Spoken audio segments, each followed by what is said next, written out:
नमस्कार, आप देख रहे हैं स्पेशल रिपोर्ट। आपके साथ मैं हूं अंजना ओम कश्यप। और आज के दिन जब ये बजट, तीसरा बजट निर्मला सीतारमण ने पेश किया है, तो इस मॉल से ये स्पेशल एपिसोड आज आप देख रहे हैं।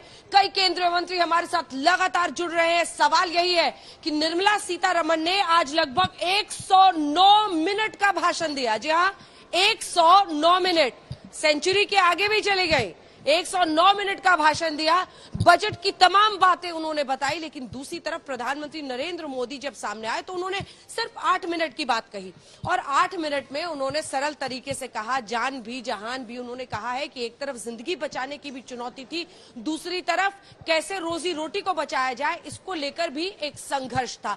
तो इन्हीं दो बिंदुओं पर बात आगे बढ़ी, चाहे वो वित्त मंत्री का बजट हो, चाहे वो दूसरी तरफ जिस तरह से पूरा मामला हुआ है। अब हम आपको जल्दी से अपनी ये रिपोर्ट दिखा देते हैं, जिसके जरिए आप ये समझ जाएंगे कि 109 मिनट के इस भाषण में और 8 मिनट के प्रधानमंत्री के भाषण में आखिर क्या ऐसा वादा है जिसकी वजह से हम ये समझे कि अर्थव्यवस्था में जबरदस्त सुधार हो जाएगी। और वो वी जिसका जिक्र किया जा रहा है सुधार के लिए, वो वाकई अर्थव्यवस्था में जान फूंक देगी। वर्ष 2021 का बजट असाधारण परिस्थितियों के बीच पेश किया गया है। इसमें यथार्थ का एहसास भी और विकास का विश्वास भी है। आम बजट को दो वाक्य में समझें तो सारांश यही है कि लोगों की सेहत और अर्थव्यवस्था की सेहत को तंदुरुस्त करने का पूरा जोर रहा।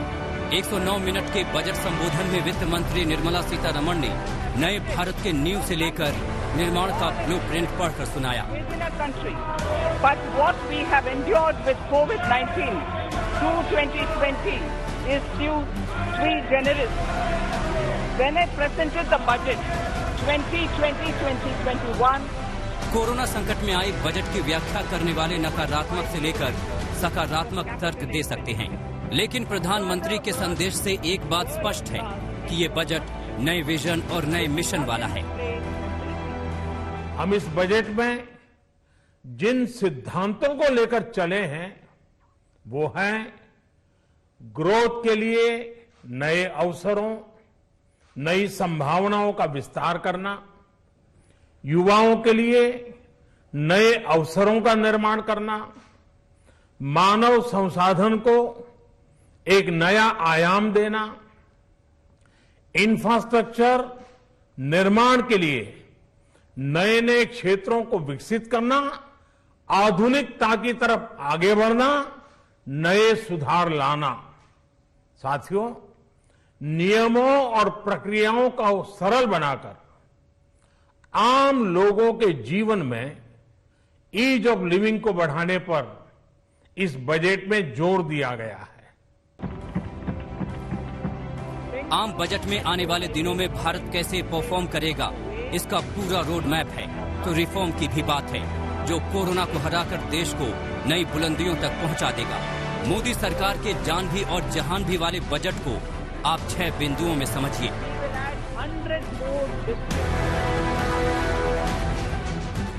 बिंदु नंबर 1, स्वास्थ्य बजट में 137% की बढ़ोतरी। बिंदु नंबर 2, वैक्सीन के लिए 35,000 करोड़ का बजट। बिंदु नंबर 3, किसानों को 16 लाख करोड़ कर्ज देने का target.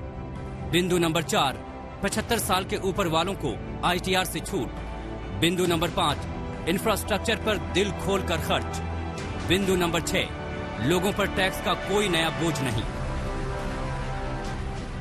Made in India tab में डिजिटल भारत का पहला पेपरलेस बजट आया, जिसके ऊपर चमकता हुआ राष्ट्रीय चिन्ह दुनिया में रोशनी बिखेरने के लिए खड़ा है। पूरे देश के लिए उम्मीदों का बजट आया तो शेयर मार्केट ने बजट को बड़ी सलामी दी। बजट के दिन सेंसेक्स में 24 सालों की सबसे बड़ी उछाल। सेंसेक्स का इंडेक्स बजट के दिन 2314 के ऊपर बंद। संकट काल में अर्थव्यवस्था को मिली बजट वाली वैक्सीन की डोज का असर दिखा, लेकिन मोदी के बजट को अच्छे से समझने के लिए नए नजरिए की जरूरत है। ये भारत का बही खाता नहीं, बल्कि मोदी का ड्रीम बजट है। कोरोना की मार से जिस वक्त दुनिया के सुपर पावर उबरने के बारे में सोच रहे हैं, उसी वक्त दुनिया उस मोदीनॉमिक्स से रूबरू हुई जो भारत की तकदीर बदलने वाली है। कोरोना ने दुनिया में जो प्रभाव पैदा किया, उसने पूरी मानव जाति को हिलाकर रख दिया है। इन परिस्थितियों के बीच आज का बजट भारत के आत्मविश्वास को उजागर करने वाला है और साथ ही दुनिया में एक नया आत्मविश्वास भरने वाला है। आज के बजट में आत्मनिर्भरता का विजन भी है और हर नागरिक, हर वर्ग का समावेश भी है। कोरोना काल में पूरी दुनिया ने भारत की ताकत देखी, भारत की रणनीति का लोहा माना। अब इस दिशा में मोदी सरकार ने एक और बड़ा कदम उठाया। मोदी सरकार को लोगों की सेहत की फिक्र है। जो आज से पहले किसी बजट में नहीं हुआ, वो इस बजट में हो गया। आत्मनिर्भर स्वास्थ्य योजना का तोहफा देश को दिया। अगले 6 वर्षों में 64,180 करोड़ रुपए का बजट लॉक। स्वास्थ्य बजट को 94,000 से 2,23,000 करोड़ किया। कोविड वैक्सीन पर 35,000 करोड़ रुपए खर्च किए जाएंगे। 75,000 ग्रामीण हेल्थ सेंटर खोले जाएंगे। 602 जिलों में क्रिटिकल केयर हॉस्पिटल शुरू होंगे। इंटीग्रेटेड हेल्थ इंफॉर्मेशन पोर्टल शुरू किया जाएगा। 15 हेल्थ इमरजेंसी ऑपरेशन सेंटर्स शुरू किए जाएंगे। साथियों, ऐसे बजट देखने को कम ही मिलते हैं जिसमें शुरू के 1-2 घंटों में ही इतने सकारात्मक रिस्पांस आए। कोरोना के चलते कई एक्सपर्ट्स ये मानकर चल रहे थे, सरकार आम नागरिकों पर बोझ बढ़ाएगी, लेकिन फिस्कल सस्टेनेबिलिटी के प्रति अपने दायित्वों को ध्यान में रखते हुए सरकार ने बजट साइज बढ़ाने पर जोर दिया। हमारी सरकार ने निरंतर प्रयास किया है कि बजट ट्रांसपेरेंट होना चाहिए। मुझे खुशी है कि आज अनेक विद्वानों ने इस बजट की ट्रांसपेरेंसी की सराहना की। तो आइए अब सीधे लिए चलते हैं आपको। इस वक्त केंद्रीय मंत्री रविशंकर प्रसाद जी हमारे साथ जुड़ रहे हैं और मुझे उम्मीद है रविशंकर प्रसाद जी कि आप भी देख रहे होंगे कि बजट की क्या प्रतिक्रियाएं आ रही हैं। लेकिन कुल मिलाकर इस बार डिजिटल बजट, डिजिटल सेंसस होने वाला है। लोग कह रहे हैं वाह रविशंकर प्रसाद जी वाह, लेकिन उन बच्चों को भी याद कर रहे हैं जो इस वक्त ऑनलाइन क्लासेस कर रहे हैं और कई जगहों पर इंटरनेट नहीं पहुंचता है। ये दोनों चुनौतियां एक तरफ आपके लिए है, वाहवाही भी है, डिजिटल सेंसस भी होने वाला है और दूसरा हिस्सा भी। रविशंकर जी देखिए, मैं आपके सवाल बहुत आपका महत्वपूर्ण, मैं जवाब जरूर दूंगा, लेकिन इस पूरे बजट के दर्शन को समझिए अंजना जी। प्रधानमंत्री जी का अभिनंदन, उनकी सूझ, उनके साहस, और निर्मला जी का भी बहुत शुभकामनाएं हैं इस बजट के लिए। इस बजट की मूल फिलॉसफी क्या है? स्वस्थ भारत, सेहतमंद भारत, सुरक्षित भारत, आत्मनिर्भर भारत। कोरोना है, लोगों की जान बचाई दुनिया में सबसे अधिक, तो आज 64,000 करोड़ रुपए दे रहे हैं अस्पतालों की, कस्बों में, ग्राम पंचायतों में सुविधा को बढ़ाने के लिए। कोरोना के टीके जरूरी हैं तो 35,000 करोड़ की व्यवस्था उसके लिए की गई है। अगर स्वास्थ्य जरूरी है तो अच्छा जल ही जीवन जरूरी है, उसके लिए लगभग 3 लाख करोड़ की व्यवस्था की गई है। बाकी अगर स्वच्छता चाहिए तो 1,41,000 करोड़ की व्यवस्था उसके लिए की गई है। न्यूट्रिशनल फूड चाहिए तो एस्पिरेशनल डिस्ट्रिक्ट में उसकी व्यवस्था के लिए एलोकेशन किया गया है। और अंजना जी, मैं आपसे और आपके दर्शकों से आग्रह करूंगा कि आज की घोषणा को कोरोना में हुए 3 आत्मनिर्भर पैकेज से अलग करके मत देखिए। 27 लाख करोड़ रुपए दिए गए हैं पिछले 1 साल में, और जिसमें भारत के ग्रामीण गरीबों के लिए जो ग्रामीण कल्याण योजना थी, लगभग 2,76,000 करोड़ की 80 करोड़ लोगों को 5 किलो गेहूं, 5 किलो चावल, दाल दिया गया। माताओं को फ्री गैस दिया गया, बाकी पैसे दिए गए। तो इसी में 10 करोड़ किसानों को उनके अकाउंट में लगभग 1,11,000 करोड़ रुपए भेजे गए। और आज उसी में बिहार के मखाना के लिए भी 1 लाख करोड़ रुपए व्यवस्था की गई, बाकी फसलों के लिए जो क्रैश क्रॉप है। तो पूर्णता में देखिए, अब जो डिजिटल पे आपने बात किया, तो अब मैं उसका उत्तर देता हूं। मुझे बस आप 1.5 मिनट वक्त दीजिए, ये मेरा बहुत प्रिय विषय है। डिजिटल इंडिया क्या है अंजना? डिजिटल इंडिया है आम भारतीयों को टेक्नोलॉजी से मजबूत करना, डिजिटल डिवाइड को पाटना और समावेशी भारत बनाना। भारत के द्वारा प्रस्तुत टेक्नोलॉजी से आधार भारत में बनाया गया है, ये जो पूरा आयुष्मान भारत का है ये भारत में बनाया गया है, GSTN की टेक्नोलॉजी भारत में बनती है। तो आज आप देखिए, हमने डायरेक्ट बेनिफिट ट्रांसफर से देश को 13 लाख करोड़ रुपया भेजा और 1,81,000 करोड़ रुपया बचाया जो बिचौलिए खा जाया करते थे। आज इसी कोरोना में सड़क बंद, हवाई जहाज बंद और बाकी सब बंद था, हमारा एक रेल बंद था और हमारा विभाग IT communication work from home को आगे बढ़ाया, तो देश चलता रहा मोबाइल इंटरनेट के माध्यम से। आपने सही कहा, कहीं कमियां होंगी, उनको ठीक करने की जरूरत है। हमारे प्रधानमंत्री ने कहा कि देश के 6 लाख गांव में अब हम ऑप्टिकल फाइबर ले आएंगे, भारत नेट। ग्राम पंचायत पहुंच गए, बिजली पहुंच गई, अब वहां फाइबर ला रहे हैं। तो इस तरह से हम पूरे देश को बदलने की कोशिश कर रहे हैं और बदलेंगे। डिजिटल भारत मतलब सशक्त भारत। मंत्री जी, मेरा अगला सवाल आपसे यह है कि आज पी चिदम्बरम ने कहा है कि निर्मला सीतारमण, देश की वित्त मंत्री, जब बजट पेश कर रही थी 14 बार उन्होंने प्रधानमंत्री का नाम लिया, लेकिन किसानों का नाम उससे भी कम 10 बार लिया। किसान आज भी बॉर्डर पर परेशान है और ये बड़ी चुनौती है। क्या इस मौके का इस्तेमाल उनका विश्वास जीतने के लिए किया जा सकता था, जिस पर कुछ भी बड़ा कदम उठाते हुए सरकार नजर नहीं आई? अब देखिए, श्रीमान चिदम्बरम महाशय क्या टिप्पणी करते हैं, इस पर मुझे उनसे कोई बहस नहीं करनी है। लेकिन अगर उन्होंने बजट के इस भाषण को ईमानदारी से पढ़ा होता तो उनको मालूम होता कि किसानों के लिए हमने अभी तक क्या किया और आज के बजट में क्या है। तो मैं उनके स्मरण के लिए बता रहा हूं कि हम लोगों ने अभी तक 11 करोड़ 52 लाख किसानों को किसान सम्मान निधि में, अंजना जी, 1,15,000 करोड़ रुपए दिए। हमने फसल बीमा योजना में देश करोड़ को 23 करोड़ किसानों को 90,000 करोड़ रुपए का क्लेम सेटल किया है। और कई चीजें हैं, मैं उस पर नहीं आता हूं। अब आज के उसमें क्या है, आपने डिजिटल इंडिया की भारत की, हमने ई-नाम बनाया है, ई नेशनल एग्रीकल्चर मार्केट पोर्टल, जिसमें 1000 मंडियां, 1 करोड़ 52 लाख किसान जुटे हुए हैं, बटन दबाकर ई मार्केट से अपना माल बेचते हैं। आज हमने क्या घोषणा की है, 1000 मंडियों को और जोड़ेंगे। सर, इनाम तो पिछली सरकार में ही हो गया था। सिर्फ 5000 करोड़ की घोषणा। सर, इनाम तो पिछली सरकार में ही हो गया था सर, आपके पिछले टर्म में तो हो गया था ना, तो उसको एक्सपेंड तो कर रहे हैं ना। उस पर हमारा 1.5 करोड़ किसान लगभग 1 लाख करोड़ का व्यापार कर रहा है ना। का हम घोषणा करने वाली सरकार नहीं अंजना, हम घोषणा करते तो जमीन पर उतारते हैं। तो आज ये सफल हो गया, 1000 मंडी आ गई, 1 लाख करोड़ का व्यापार हो रहा है, 1.5 करोड़ किसान जुटे हुए हैं, तो लो 1000 मंडी को और जोड़ते हैं। यह होता है सार्थक काम करने का।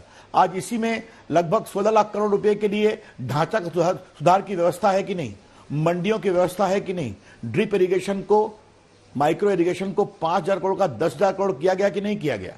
ये सब ये बजट में एक बार पढ़ लेते, लगभग 10 पैराग्राफ तो सिर्फ किसानों किसानी पर है। तो इसे आज, और जो बीच में आत्मनिर्भर भारत में 1 लाख करोड़ रुपए की घोषणा की गई थी, आपको याद होगा, बिहार का मखाना आगे बढ़े। आपको मालूम है, जरा मैं आज, अच्छा है आपने सवाल कर दिया तो आधा मिनट अंजना, आज बुलंदशहर में 100 गांव में गाजर उगता है जो ऑस्ट्रेलिया से भी जाता है और किसान कैश क्रॉप कमाते हैं। आज बिहार के औरंगाबाद में स्ट्रॉबेरी उगती है जो कैश क्रॉप है, किसान भेजते हैं। बिहार के किशनगंज में अब पाइनएप्पल उग रहा है। और इसी कोरोना में बिहार की लीची मुजफ्फरपुर की लंदन चली गई हमारे IT विभाग के कॉमन सर्विस सेंटर के ऐप के माध्यम से। तो किसान ये नए प्रयोग कर रहे हैं, उनको करने का अवसर मिलना चाहिए। बार बार कहा है, चर्चा हो रही है, एक मंडी समाप्त नहीं होगी।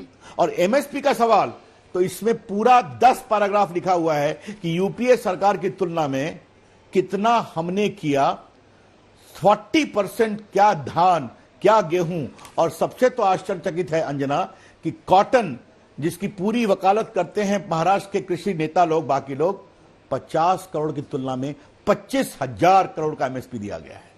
तो MSP को बढ़ाया है और बढ़ाएंगे, खत्म नहीं होगा। किसानों को नए अवसर देंगे, एक मंडी समाप्त नहीं होगी, न MSP समाप्त होगा। तो ये सारी बातें इसमें विस्तार से लिखी हुई हैं। तो अगर एक बार खुल के चर्चा होगी तो हम भी बताएंगे ठीक है, कि क्या हमने ठीक किया। है, आपको अभी किसानों को ये बात किसानों से समझानी बातचीत चल रही है, ठीक वो है। एक सिस्टम जब है। सीए एनआरसी का विरोध हुआ था सर, आंदोलन हो रहा जी, था, बिल्कुल। ठीक है, तब प्रधानमंत्री ने कहा था कि सहयोग नहीं प्रयोग है। एक प्रयोग किसान वहां भी कर रहे हैं अपने आंदोलन को लेकर, लेकिन उसमें हम उलझेंगे तो लंबा चल जाएगा, बहुत सारे सवाल हैं। मैं दो कांग्रेस, और देखिए ये मत कहिएगा कि मैं जवाब नहीं दूंगा, क्योंकि सांसद हैं और ऐसे में विपक्ष के सवालों का जवाब देना चाहिए। शशि थरूर, उनका मैं ट्वीट आपको पढ़ के सुनाती हूँ। उन्होंने कहा है कि बीजेपी सरकार मुझे उस गैराज मैकेनिक की याद दिलाती है जब गाड़ी का ब्रेक खराब हो जाए तो ब्रेक ठीक नहीं करते हैं, हॉर्न की आवाज बढ़ा देते हैं, कहते हैं तेज तेज हॉर्न बजाते हुए आगे बढ़ते रहना। दूसरी तरफ मनीष तिवारी कह रहे हैं कि आपके पास सरकार ने कोई भी बड़ा रिफॉर्म नहीं किया है, उन्होंने जो परिवार का चांदी बचा हुआ था उसको भी बेच दिया है। मोहम्मद सलीम साहब कह रहे हैं कि आपने सेल ही सेल कर दिया है, हर सेक्टर में डिसइन्वेस्टमेंट पर आपका जो फोकस है उसको लेकर ये तमाम पार्टियां सवाल खड़े कर रही हैं। और साथ ही आप 2 पब्लिक सेक्टर बैंक में भी प्राइवेटाइजेशन लाना चाहते हैं, इस पर वो सवाल खड़े कर रही हैं कि आपने देश का सब कुछ बेचना शुरू कर दिया है। लीजिए मैं तीनों के जवाब देता हूं। देखिए अंजना कश्यप, अगर आपकी अनुमति हो तो मैं आपसे एक टिप्पणी करूं। मैं हिंदी मीडियम से पढ़कर आया हूं, देश का एक बड़ा मंत्री बना हूं, तो कड़ी कड़ी अंग्रेजी ऑक्सफोर्ड की और कैम्ब्रिज की मुझे समझ में नहीं आती कि हॉर्न क्या बनता है, क्या बनता है। हमने काम क्या किया है बताना चाहते हैं। कहा गया कि बड़ा पिक्चर नहीं है। आज बिरला जी ने प्रोडक्शन लिंक इंसेंटिव की बात किया। भारत में बनाओ, एक्सपोर्ट करो और इंसेंटिव लो। 14 में हमारी सरकार आज सिर्फ 2 मोबाइल फैक्ट्री थी, आज 268 है। आपका जहां स्टूडियो है नोएडा गेट में 93 फैक्ट्री आ गई है। आज हमने अप्रैल कोरोना में इसको अनाउंस किया, जुलाई लास्ट डेट दिया, दुनिया की टॉप कंपनियां आ गई, कमिट किया, क्या एप्पल क्या सैमसंग, कि हम आने वाले 5 वर्षों में 10 लाख करोड़ का मोबाइल कंपोनेंट बनाएंगे, 7 लाख करोड़ एक्सपोर्ट करेंगे। बनना शुरू हो गया। नौकरी 9 लाख लोगों को नौकरी मिलेगी 5 साल में, फैक्ट्री आ गई। और अंजना, मैं विदेश नीति की संवेदनशीलता के कारण नहीं बोल रहा हूं, मैं पड़ोस से एक बड़ी एप्पल कंपनी की 9 फैक्ट्री उठा के कोरोना में हिंदुस्तान ले आया। ये हम काम करते हैं। आने वाले समय में क्या लैपटॉप, क्या पीसीबी, क्या आईपैड, क्या टैबलेट, भारत को दुनिया की एक बड़ी ताकत बनाएंगे इस मैन्युफैक्चरिंग में। ये हम काम करते हैं और कर कर दिखाते हैं। अब बात कही बिग रिफॉर्म्स की। ये पूरे इंश्योरेंस में 74% हम एफडीआई दे रहे हैं, इंश्योरेंस में क्रांति कर रहे हैं। इसका मतलब आपको समझती हैं? देखिए, हम अगर आप थोड़ा सा इसको ईमानदारी से लोग पढ़ेंगे तो इसमें ये जो पूरा जो स्ट्रक्चरल कैपिटल मार्केट है उसमें हमने कितना बड़ा सुधार करने की कोशिश की है।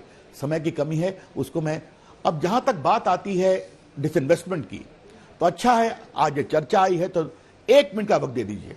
हमने डिसइन्वेस्टमेंट को एक स्ट्रैटेजिक बनाया, टेलीकम्युनिकेशन है, बिजली है, सड़क है और बाकी है। ये बताइए कि क्या हम ऐसे पीएसयू को ढोते रहें जहां तनख्वाह देने का कोई पैसा नहीं है? याद करिए आप, ठीक है। जमीन है 500 करोड़, माइनिंग कॉर्पोरेशन खोला गया, एक माइनिंग का पता नहीं है, तो ये टैक्स पेयर का पैसा है अंजना ओम कश्यप, किसी पीएसयू का पैसा नहीं है, सरकार का पैसा है। और सरकार का पैसा टैक्स पेयर का पैसा होता है। तो ऐसे लोग देश के टैक्स पेयर के पैसे को ठीक है इसी प्रकार से घून की तरह खाते रहें, ये है बड़े सवाल। मैं प्रो, और एक बात आप और जान लीजिए, इसी समय हमने बीएसएनएल को स्ट्रैटेजिक पार्टनर माना। आज बीएसएनएल में हमने 1 लाख लोगों का वीआरएस दिया और आज वो एबिटा पॉजिटिव हो गया है। ये भी है क्योंकि उससे हमें स्ट्रैटेजिक एसेट मानते हैं। तो ये सोचने की बात है कि देश को आगे कैसे बढ़ाना है। ठीक है, लेकिन विनिवेश का ही टारगेट जो आप सेट करते हैं पिछली बार नहीं मीट हो पाया था, इसीलिए लोग पूछ रहे हैं कि इस बार बेचेंगे आप, बेच पाएंगे और खरीदेगा कौन? बहुत सारा जो इकोनॉमिक डिस्ट्रेस है उसको देखने की जरूरत है। एक आखिरी सवाल है सर, छोटा सा जवाब दीजिएगा, मुझे ब्रेक पर जाने के लिए कहा जा रहा है। ये जो मोबाइल पर ड्यूटी बढ़ाया गया है जिससे विदेशी मोबाइल अब महंगा होगा, ये आत्मनिर्भरता को बूस्ट करने के लिए किया गया है माने? छोटा सा जवाब, देसी मोबाइल लोग खरीदे? बिल्कुल। एक बार 127 को देख लें, आज भारत का बना हुआ चार्जर और मोबाइल एक्सपोर्ट हो रहा है, तो इसमें जो बाहर से आता है बनने के लिए, उस पर थोड़ा अवरोध हम पैदा करेंगे ताकि मेड इन इंडिया माल और चमके। और आपकी जानकारी के लिए अंजना, आज दुनिया की टॉप कंपनियों का आखिरी मोबाइल सवाल, सामने आता आखिरी है, सवाल, तो नीचे लिखा मिडिल हुआ क्लास आता है, income Made tax in slab India। में जो राहत राष्ट्र में मिलती है, रविशंकर जी, लास्ट में जो इनकम टैक्स स्लैब में राहत मिलती है उसका सभी पूरा मिडिल क्लास इंतजार करता है। सर वो वोटर आपका, अगर आपको चाहिए कि इंटैक्ट रहे तो कम से कम वोट के नजरिए से ही कुछ कर देते। लोग इनकम टैक्स स्लैब में राहत, आप स्पेंडिंग कैसे बढ़ाएंगे सर? किसी तरीके से तो राहत आम आदमी को देंगे जिसने लॉकडाउन में बहुत कुछ झेला है, तनख्वाहें कटी हैं, कई लोगों की नौकरियां गई हैं, वो वैसा कुछ हुआ नहीं। देखिए, आपका सवाल बहुत ही सही है। हम लोग संवेदनशील लोग हैं, तो कोरोना में बहुत सारे कदम उठाए गए और इसीलिए अंजना ओम कश्यप, एक बात जान लीजिए कि जब हमारे नरेंद्र मोदी ने देश के टैक्स पेयर से आग्रह किया कि देश के लिए आप ईमानदारी से टैक्स पेयर करें, हम सारे झंझट भरे कानूनों को सरल कर रहे हैं, तो आज देश में 6 करोड़ 48 लाख लगभग लोग टैक्स देते हैं, जो आज तक का 20 का हाईएस्ट रिकॉर्ड है। देश के टैक्स पेयर का अभिनंदन है कि हमारे प्रधानमंत्री की सोच, ईमानदारी पर वो विश्वास करते हैं और बढ़ रहे हैं। और एक इसलिए ही हो पाया कि हमने पिछले 3-4 साल में कितने रिबेट दिए हैं। आज मैं आपके पास समय नहीं है इसलिए मैं सब गिना सकता हूं कितने किए हैं। इसलिए देश के मिडिल क्लास के लिए अच्छी अर्थव्यवस्था हो, अच्छी सड़कें बने, बिजली आए, डिजिटल आए, ऑप्टिकल फाइबर आए, ये सब तो जीवन को अच्छा करता है ना। तो चलिए, सबसे खुशी की बात है सेंसेक्स खुश है, देश खुश है, और हमारे जो विरोधी हैं, पॉलिटिकल नहीं, वो भी मानते हैं कि बजट बढ़िया है। चलिए, बहुत बहुत धन्यवाद आपको। बहुत बहुत धन्यवाद आपका रविशंकर प्रसाद जी। और जब डिजिटल सेंसस का खाका बना लीजिएगा कि कैसे ये सेंसस होने वाला है, तब आपसे अगला इंटरव्यू करेंगे ये समझने के लिए कि ये डिजिटल सेंसस कैसे अब होने वाला है देश में। बात हो रही है उस बजट की जिसको लेकर निर्मला सीतारमण देश की वित्त मंत्री आज सामने आई है। बात ये भी हो रही है कि किसके लिए क्या है। आज सुबह से ही देश की धड़कनें बहुत तेज थी। आप भी घर में बैठे बैठे सोच रहे होंगे क्या सस्ता होगा, क्या महंगा होगा, कहां पर छूट मिलेगी, कहां टैक्स की चोट लगेगी। लेकिन इन सब के बीच सबसे ज्यादा इस बजट को लेकर किसान इंतजार कर रहे थे। किसानों को क्या मिला है, देखिए इसमें।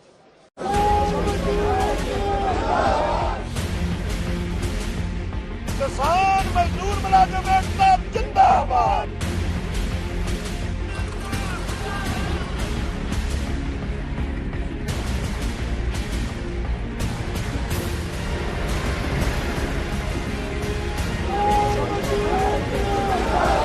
देश भर के अन्नदाताओं की नजरें बजट पर टिकी थी। आखिर बजट में उनके लिए क्या होगा और कितना होगा। बजट का पिटारा खुला और वित्त मंत्री निर्मला सीतारमण ने कृषि सेक्टर का बजट पढ़ा तो किसानों की आय दोगुनी करने के संकल्प का रोड मैप साफ नजर आ गया। किसानों के कल्याण के वचन का विजन दिखा। देश में एग्रीकल्चर सेक्टर को मजबूती देने के लिए, किसानों की आय बढ़ाने के लिए इस बजट में बहुत जोर दिया गया है, कई प्रावधान किए गए हैं। एग्रीकल्चर सेक्टर में किसानों को और आसानी से और ज्यादा ऋण मिल सकेगा। देश की मंडियों को यानी एपीएमसी को और मजबूत करने के लिए, सशक्त करने के लिए एग्रीकल्चर इंफ्रास्ट्रक्चर फंड से मदद का प्रावधान किया गया है। ये सब निर्णय ये दिखाते हैं कि इस बजट के दिल में गांव है, हमारे किसान है। गांव, गरीब और किसान अब भारतीय राजनीति शास्त्र का सिर्फ शब्द नहीं बल्कि मोदी के किसान बजट का यथार्थ है। इसे यूं समझिए, किसानों को 75,000 करोड़ का बजट, एग्रीकल्चर इंफ्रा फंड को बढ़ाकर 40,000 करोड़ किया गया। 1,000 और एपीएमसी इलेक्ट्रॉनिक राष्ट्रीय बाजार से जुड़ेगी।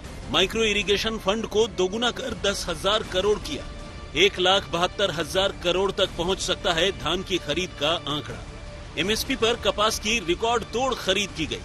देश भर में बनेंगे 5 प्रमुख फिशिंग हब। आंदोलन कर रहे किसानों को डर है कि एपीएमसी यानी मंडियां खत्म हो जाएंगी। प्रदर्शनकारी किसानों को लगता है कि एपीएमसी खत्म हो जाएगी, लेकिन आम बजट से सरकार ने अपनी नीति और नीयत साफ कर दी। एपीएमसी भी रहेगी और एमएसपी भी जारी रहेगी। मोदी सरकार ने किसानों को सीधा संदेश दिया। ये बजट बहुत ही अच्छा है, जन हितैषी है, गांव हितैषी है। कृषि उपज मंडियां, एपीएमसी अपने को सशक्त बना सकेंगी, बड़े इंफ्रास्ट्रक्चर वहां खड़े हो सकेंगे और उसके माध्यम से किसानों को सुविधा मिल सकेगी। इस दृष्टि से 1 लाख करोड़ का जो इंफ्रास्ट्रक्चर फंड है उसमें एपीएमसी को शामिल किया गया है। आपको इस हिसाब से मोदी का बजट समझना होगा कि अगले कुछ सालों में हिंदुस्तान के किसान कहां होंगे, गांव में रहने वाले किसानों को क्या मिलेगा। मोदी ने अपने बजट से लकीर खींच दी है। मोदी का विजन है कि किसान सिर्फ मजबूरी का पेशा न रहे, बल्कि जिस तरह से देश की इंडस्ट्री आगे बढ़ रही है उसी तरह से खेती की इंडस्ट्री भी आगे बढ़े। खेती में किसान प्रयोग करें। ऑपरेशन ग्रीन स्कीम में जल्द खराब होने वाली 22 फसलें शामिल की जाएंगी। किसानों को कर्ज देने का टारगेट 16 लाख करोड़ रुपए किया गया। एग्रीकल्चर इंफ्रास्ट्रक्चर फंड तक एपीएमसी की पहुंच होगी। स्वामित्व स्कीम के दायरे में सभी राज्यों को लाया जाएगा। कोच्चि, चेन्नई, विशाखापट्टनम, पारादीप, पेटुआ घाट में फिशिंग हार्बर बनेंगे। ये बजट आत्मनिर्भरता के उस रास्ते को लेकर आगे बढ़ा है जिसमें देश के हर नागरिक की प्रगति शामिल है। ये बजट इस दशक की शुरुआत की एक मजबूत नींव रखने वाला बजट है। सभी देशवासियों को आत्मनिर्भर भारत के इस महत्वपूर्ण बजट के लिए मैं बहुत बहुत शुभकामनाएं देता हूं। मोदी का सपना है कि किसानों की आय डबल हो, देश के अन्नदाता की इनकम डबल हो जाएगी। ये ऐसा जुमला है जो आजादी के बाद से देश सुनता है, लेकिन बजट में इस आइडिया को सच करने का मंत्र मौजूद है। आप ये समझिए कि किसानों को पहले से ज्यादा कर्ज मिलेगा, यानी किसान खेती के लिए बीज, खाद्य खरीद सकेगा और तो और साहूकारों से मुक्ति मिलेगी। किसानों को मजबूत करने की दिशा में आज का ये बजट मोदी सरकार का बड़ा कदम है। इस बजट से मोदी सरकार ने प्रदर्शन कर रहे किसानों को सीधा संदेश दे दिया। आज किसानों को बजट को बहुत गौर से सुनना और समझना चाहिए। अगर सरकार मंडियां और एमएसपी खत्म करना चाहती तो एपीएमसी को मजबूत क्यों करती, एमएसपी पर खरीद क्यों बढ़ाती। आज तक ब्यूरो। तो किसानों की कहानी कैसी बढ़ी आगे आपने देख लिया है, लेकिन बात मिडिल क्लास की। हर बजट में देखिए मिडिल क्लास का जिक्र खूब होता है और ये हमेशा सरकारों से पूछा जाता है कि आप मिडिल क्लास के लिए आखिर क्या लेकर आए हैं। लेकिन क्या मिडिल क्लास के लिए कम से कम वो इनकम टैक्स स्लैब में राहत जिसका अंत में हम सभी बजट में इंतजार करते थे वो तो होता हुआ दिखा नहीं। तो ऐसे में क्या जो मिडिल क्लास है उसको किसी दूसरे तरीके से फायदा पहुंचाने की कोशिश होगी, क्योंकि ये सरकार का दावा है। उनका कहना है कि इंफ्रास्ट्रक्चर में जो हम स्पेंडिंग कर रहे हैं या उसको जोर दे रहे हैं, चाहे हम जो कृषि क्षेत्र में आने वाले दिनों में हम इंफ्रास्ट्रक्चर में बढ़ावा कर रहे हैं, इन सबसे रोजगार के साधन पैदा होंगे और मिडिल क्लास को ही फायदा होगा।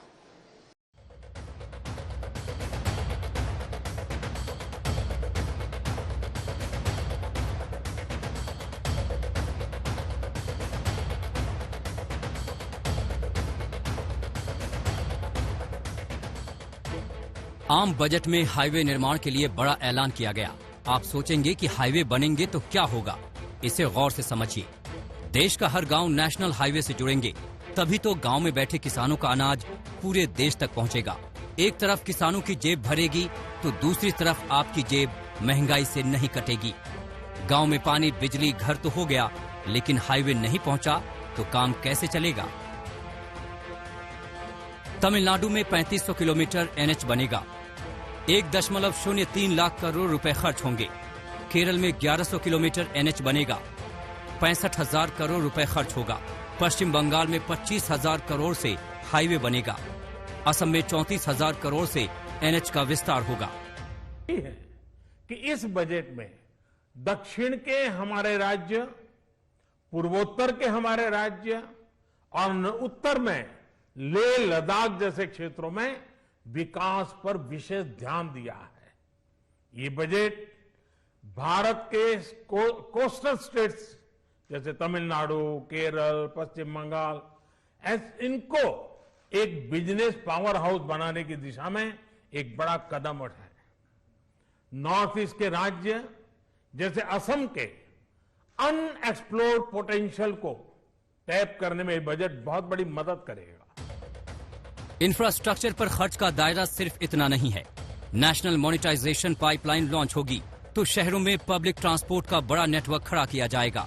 शहरों में मेट्रो का विस्तार होगा तो 20,000 नई बसें खरीदी जाएंगी। मकसद है ऑटो इंडस्ट्री को कारगर वैक्सीन लगाने की। शहरी इलाकों में बस ट्रांसपोर्ट सिस्टम शुरू किया जाएगा।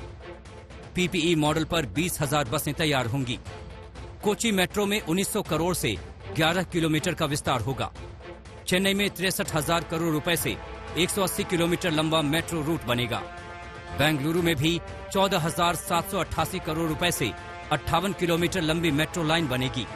नागपुर में 5,976 करोड़ रुपए और नासिक में 2,092 करोड़ से मेट्रो बनेगी। महिलाओं का जीवन आसान बनाने के लिए उनके स्वास्थ्य, स्वच्छता, पोषण, शुद्ध जल और अवसरों की समानता, इस पर इस बजट में विशेष बल दिया गया है।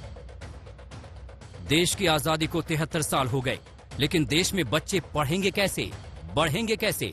इसके लिए मोदी सरकार ने राष्ट्रीय शिक्षा नीति बनाई और अब इस दिशा में नए स्कूल खोलने का फैसला किया।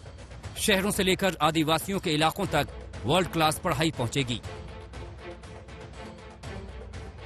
100 नए सैनिक स्कूलों की शुरुआत होगी। लेह में सेंट्रल यूनिवर्सिटी बनाई जाएगी। आदिवासी क्षेत्रों में 750 एकलव्य मॉडल स्कूलों में सुविधाओं का विस्तार होगा। अनुसूचित जाति के 4 करोड़ बच्चों के लिए 6 साल में 35,219 करोड़ रुपए खर्च होंगे। आदिवासी बच्चों के लिए पोस्ट मैट्रिक स्कॉलरशिप भी लाई जाएगी। बच्चों की पढ़ाई, बुजुर्गों की दवाई और जवानों की कमाई, मोदी सरकार का फोकस इन तीनों बिंदुओं पर है। आज के युवा अगर कारोबार शुरू करना चाहते हैं तो उनके लिए निवेश का इंतजाम सरकार कर रही है। बजट में स्टार्टअप योजना का विस्तार के साथ टैक्स की छूट जारी है। अगर रिस्क लेने की ताकत और बिजनेस का आइडिया है तो यही सही वक्त है। एमएसएमई सेक्टर को गति देने के लिए, रोजगार के अवसर बढ़ाने के लिए इस बार एमएसएमई सेक्टर का बजट भी पिछले साल की तुलना में 2 गुना से ज्यादा कर दिया गया है। साथियों, ये बजट आत्मनिर्भरता के उस रास्ते को लेकर आगे बढ़ा है जिसमें देश के हर नागरिक की प्रगति शामिल है। कारोबार भी बढ़ेगा, रोजगार भी बढ़ेगा। आत्मनिर्भर भारत का आइडिया यही है। इस बजट से अर्थव्यवस्था को केंद्र सरकार ने कारगर वैक्सीन दी है जो कई तरह के वायरस को हराएगी। ब्यूरो रिपोर्ट आज।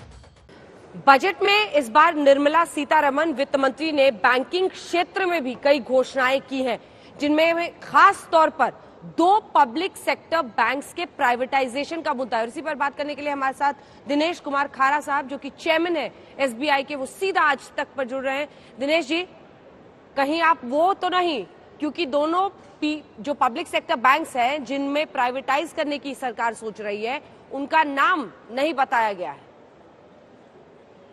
ये सवाल जैसा आपने मेरे से किया, मेरे मन में भी ऐसा ही सवाल है।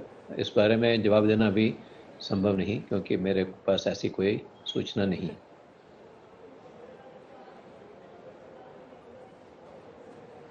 लेकिन दिनेश जी, इस पर क्या राय है आपकी? क्या आपको लगता है, देखिए इससे पहले भी सरकार ने कई कदम उठाए थे और अगर मैं सही हूं तो पिछले साल उन्होंने अगस्त 2019 में जो 10 बैंक्स थे उनको मर्जर अनाउंस करके, जो कि अप्रैल से इफेक्टिव हुआ, 1 अप्रैल से होगा, उसमें उन्होंने 10 बैंक्स का मर्जर करके 4 बैंक बनाए।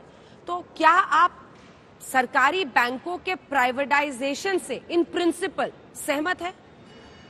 देखिए, ऐसा है कि जो पिछले वर्ष जो कदम उठाए गए थे वो बैंकों को सुदृढ़ करने के लिए कदम उठाए गए थे, जिसके माध्यम से जो छोटे बैंक हैं उनका विलय किया गया बड़े बैंकों में, और उस कारण से उनकी बैलेंस शीट जो है वो स्ट्रांग बनेगी। ऐसा इस ध्येय से ये काम किया गया। अभी जो एक घोषणा की गई है कि 2 बैंकों का प्राइवेटाइज किया जाएगा, मेरा ये मानना है कि इस साल सरकार के द्वारा 20,000 करोड़ रुपए का एलोकेशन किया गया है, जो कि पब्लिक सेक्टर बैंक्स की कैपिटलाइजेशन के लिए है।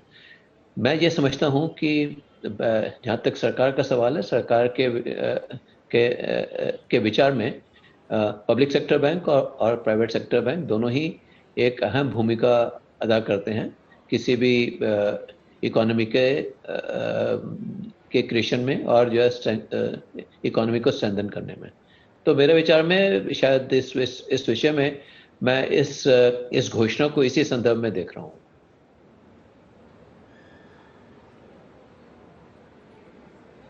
ठीक है, चलिए मैं समझ सकती हूँ आपकी मजबूरी। आप चेयरमैन है एसबीआई के। एसबीआई सबसे बड़ा एक तरह से पब्लिक सेक्टर बैंक के तौर पर देखा जाता है, रीढ़ की हड्डी अभी इस पूरी व्यवस्था का माना जाता है। लेकिन ये भी एक सच्चाई है कि जिस तरह के टॉक्सिक एसेट्स, यानी ये कोविड के दौरान भी कई ऐसे आप कह सकते हैं एसेट थे जो पेपर्स रखे गए थे एसेट के, वो नागवारा गुजरे, मतलब उनका कोई मूल्य नहीं रहा, उनकी ठीक कीमत नहीं रही। बैंक्स भी जबरदस्त मुश्किलों का सामना कर रहे हैं और इस सिचुएशन को संभालने के लिए बैड बैंक का कॉन्सेप्ट लेकर सरकार आई है, वित्त मंत्री आई है। इस पर क्या कहना है आपका? बैंकों की व्यवस्था, बैंकों के एडमिनिस्ट्रेशन, उनके प्रशासन को लेकर कई मौलिक सवाल हैं जिसका इस तरह से सरकार एड्रेस कर रही है। देखिए, ऐसा है कि जहां तक बैंकों का जो आपने कहा, शायद ये पूरा सच नहीं है, क्योंकि अभी जो बैंकों की स्थिति है, अभी अगर आप रिजल्ट्स देखेंगे पब्लिक सेक्टर बैंक्स के, तो काफ़ी अच्छे रिजल्ट्स आ रहे हैं। और साथ ही साथ जो प्रोविजन कवरेज रेशियो है वो भी तकरीबन 75% के करीब है। और अगर जो है जितने भी एनपीए अकाउंट्स हैं उनमें अगर रियलाइजेशन 25% होता है तो बैंकों की बैलेंस शीट में कोई इफेक्ट आने वाला नहीं है। लेकिन फिर भी जो बैड बैंक तो नहीं, लेकिन एआरसी और एएमसी का एक जो घोषणा की गई है आज के बजट में, उसके माध्यम से ये कोशिश रहेगी कि जो भी बैड एसेट्स हैं बैंकों के पास और जिसमें प्रोविजन हो रखा है, उनको जो है बेटर रियलाइजेशन के लिए एक कोशिश की जा रही है। एआरसी के माध्यम से जो उनको जो है सिक्योरिटी रिसीट्स दी जाएंगी, 15% कैश और 85% सिक्योरिटी रिसीट्स। सिक्योरिटी रिसीट्स में वैल्यू को एनहांस करने के लिए इस बजट के माध्यम से एआरसी प्लस एएमसी का कॉन्सेप्ट लेकर आए हैं। एएमसी के माध्यम से जो है एक जो ओएनएम एजेंसीज थी जो कि पहले नहीं एआरसी के साथ काम करती थी, वो भी अब साथ में काम करेंगी। और उनके एएमसी के एआरसी के साथ में काम करने के कारण जो भी ऐसी एसेट्स होंगी जो कि बैंक से ट्रांसफर होंगी इस एंटिटी को, उसमें वैल्यू क्रिएशन होगा। और उस वैल्यू क्रिएशन के द्वारा जो 85% सिक्योरिटी रिसीट्स हैं बैंकों के पास, उसमें जो है बैंकों को मुनाफा होने की संभावना अच्छी रहेगी। ठीक, एक आखिरी सवाल आपसे, आपको बजट कैसा लगा? आपको लगता है बैंकों के लिए, ओवरऑल अर्थव्यवस्था के लिए जान आएगी इससे? मेरा ये मानना है कि इस बजट के माध्यम से जिस तरह से इंफ्रास्ट्रक्चर सेक्टर के ऊपर फोकस किया गया है, उसी के कारण से कोर सेक्टर जो इकोनॉमी का है उसमें बहुत अधिक एक्टिविटी जनरेट होगी। और कोर सेक्टर में अगर एक्टिविटी जनरेट होगी तो एम्प्लॉयमेंट में बहुत सपोर्ट मिलेगी। तो उस तरह से मेरा ये मानना है कि बजट बहुत अच्छा है।